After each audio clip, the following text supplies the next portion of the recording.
Welcome to another edition of Sports Junkies. This is our favorite video to do each and every week. We're trying to talk about the Milwaukee Bucks.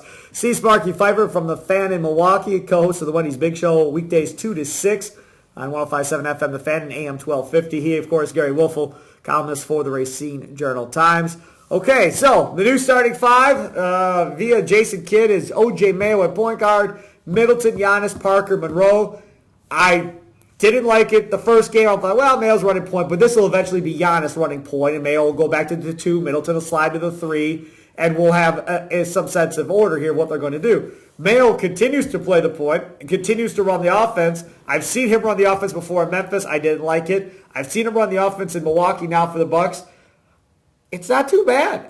This starting five is playing way better now than they were with MCW at point guard, and MCW is playing way better off the bench than he was as a starter. Whoa, what a concession. The president of the MCW is admitting it's not working out. Well, no, but he's playing really well off the bench. I agree. And the starting five's playing really well with O.J. Mayo. So for me, you kind of just got to leave it and tell MCW, just hang tight. You keep bringing energy on the second unit and do it. He had, 20 points and 11 assists off the bench? Yeah. Just leave it as is. Get Bayless back, get Vasquez back, get some more offense to go that second unit, and this is going to be all right. Yeah, and I think O.J. Mayo, has played well at the point. I don't know if he can sustain playing well I at the don't point. know either. And I think they're going to have to address that. I think, there's rumblings already that the Bucks are possibly talking trade. I've heard 2 or 3 teams being mentioned with them already, and I think next week we might have a possibility of a deal.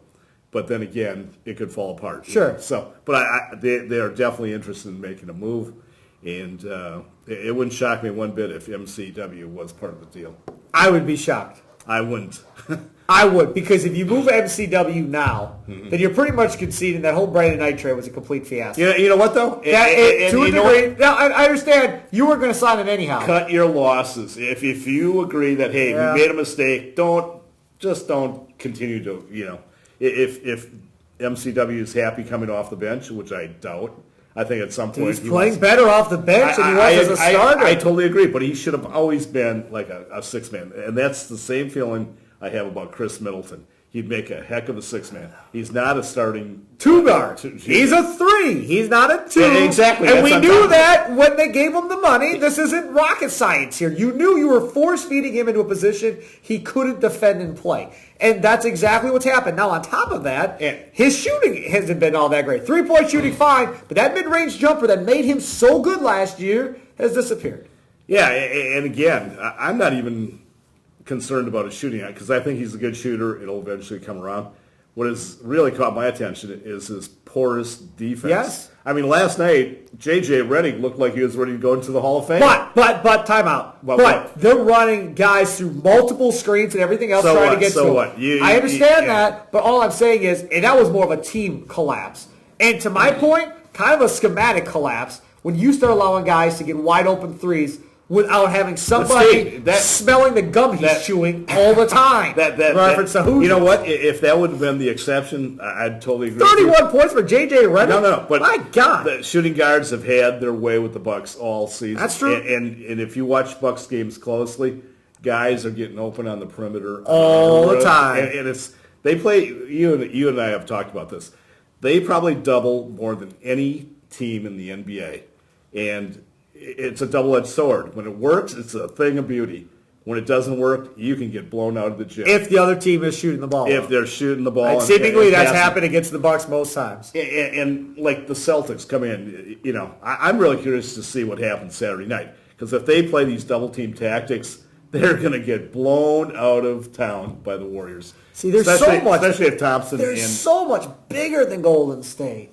I mean, from a size perspective, MCW on Steph Curry, I mean, again, it should just be head and face and stay on him. Yeah, no, stay with Steph Curry is impossible. No, he's very quick. I understand that. He's, like I said the other day, a generational player. Yep. I have never seen a player like Steph Curry. Nobody has. But my point with the Bucks and their guarding the 3-point teams, Golden State shoots the three better than anybody. I mean, they are so unique. That's why they're so good. Exactly. It's not like they have one or two players that can shoot the three. They got 5 or 6. Right. I mean, who in the Bucks scares you from the perimeter? Nobody. They got 5 or 6 guys you got to defend. And again, if you play those double team tactics and they're not working, it could be a long game. But how are they going to defend the Bucks from driving to the rim? Because they're not that big. But basically, they're not that big. You know what? And the Warriors are going to say, fine, go ahead, score your 2 points. We're going to score 3. Did you see last night's game last night? Which one? The Bucks game. Of course, I did the post-game show. Well, that doesn't necessarily mean you watch the whole thing. Why? I can't do the post-game show. I don't watch the game. What was the one stat that really, I mean, just... Free throws. No. Yes. No. Free throws was like 36 attempts to like 12 for the Bucks. That was the biggest stat of the game. There was a disparity of 10 made 3-point shots. But they took like 15 or 20 more. That is 30 points that you got to make up somehow, and you can to a certain degree. But when you got 30 points more on a 3-point shot, you got a distinct advantage. And that's what Golden State's going to do. So they'll say, hey, go play your inside game, score your 2 points. So you say there were 10 more made threes than the Bucks took, right? That's your point? No. Who did they play last night? This is all running together. Clippers. The Clippers. Clippers made 10 more 3-point shots than the Bucks did. You're right. I understand that. That's 30 points. But the Bucks probably only attempted, what, 12 threes and maybe? that's the problem. They got to be... But the other nights, the other night they attempted 4 threes and scored 106 points. They only attempted 10 or 12 and still almost scored 100 points and would have scored 100 points if Middleton or Giannis would have played well. And here's...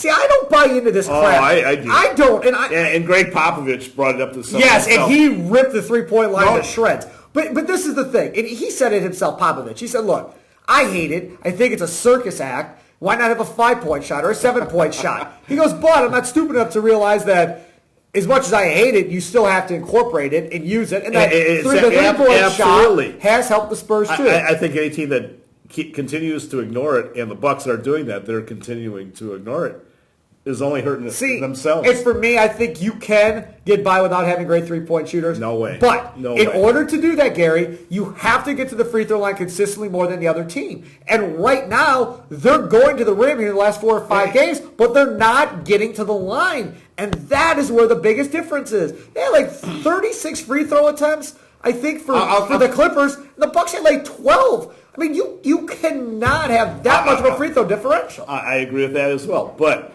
last night, the Bucks were down by 12 points with about 6 minutes to go, okay? Yeah. The only way they can come back at that point is by making threes. They have no chance to overcome that deficit. I disagree. Play defense and get baskets. No. Get some stops. 12 point. That from a 2-point standpoint, that's 6 possessions you got to score. I understand what you're saying. You got to score on every possession. Everything has to go perfectly right. You get a 3-point shot, 2 or 3, all of a sudden, boom, you're back in it. Sure. And they don't have that capability. No, they don't. They don't. And they won't probably for the rest of the year either. So we'll have to see what happens. I am happy that Rashad Vaughn is playing. And I am happy that they're doing what I've been asking them to do, which is, for the most part, keeping 2 of these 4 players on the court at all times. Henson, Monroe, Jabari, and Giannis. 2 of those 4 now are on the floor. I no longer see all 4 of them on the bench and having to play Johnny O'Brien and Plumlee or whoever else he's decided to stick out there. Kid's done more of that. I'm happy about that, too. Here's Gery Woelfel. Well, if you're happy, I'm happy. Good. We're just one happy family. He's Gery Woelfel. I'm Steve Sparky. We'll talk to you next time here at Sports Junkies at RacinSportsZone.com.